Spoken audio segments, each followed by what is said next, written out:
নুসাইবা ও নুসু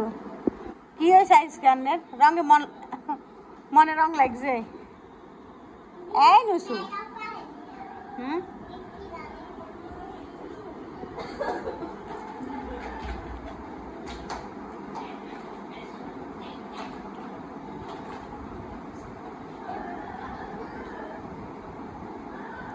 sir সামনের দিকে আসেন স্যার দেখি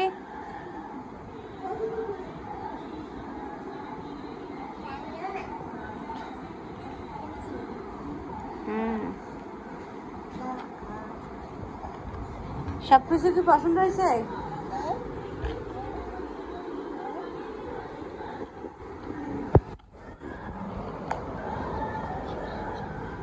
ব্যাগে তো অনেক কিছু আছে